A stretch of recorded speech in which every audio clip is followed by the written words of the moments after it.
Teď. Dobrý den, vítám vás u našeho pořadu Nic než pravda. Dnes to máme vzácného hosta. Květoslava Skoč do pole. Dobrý den. Posaďte se u nás.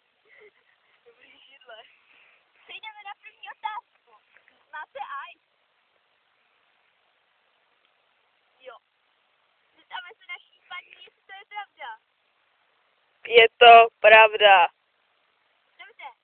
A jak se máte aj? Od toho z toho chytu? Já ani nevím. Dobře, to nenahrává na další otázku, ale jdeme dál. Odváděl jste někdy svoji přítelkyni s vaší učitelkou? Jo. Zeptáme se naší paní, jestli to je pravda? Je to pravda. Ano, už máte 10 000. A jak to, že? Jaká to byla učitelka? Já ani nevím. Na jaké škole? Já ani nevím. Šiškovko, on neví vůbec nic. Dobře, takže třetí otázka. Máte nevlastní rodiče? Jo. Je to pravda? Ano. Máte nějaké sourozence? Ne.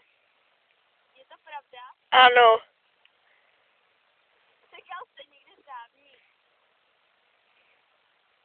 Já nevím, co to je. Je to pravda? Ano.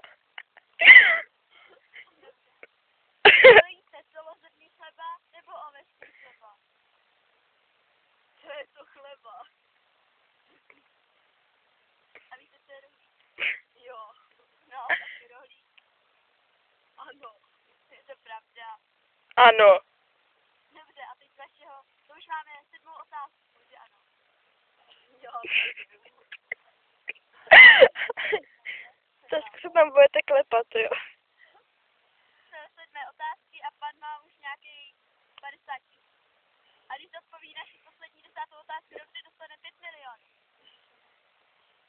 Dobře, takže 8. otázka. Měl jste vůbec někdy nějakou přítelkyni?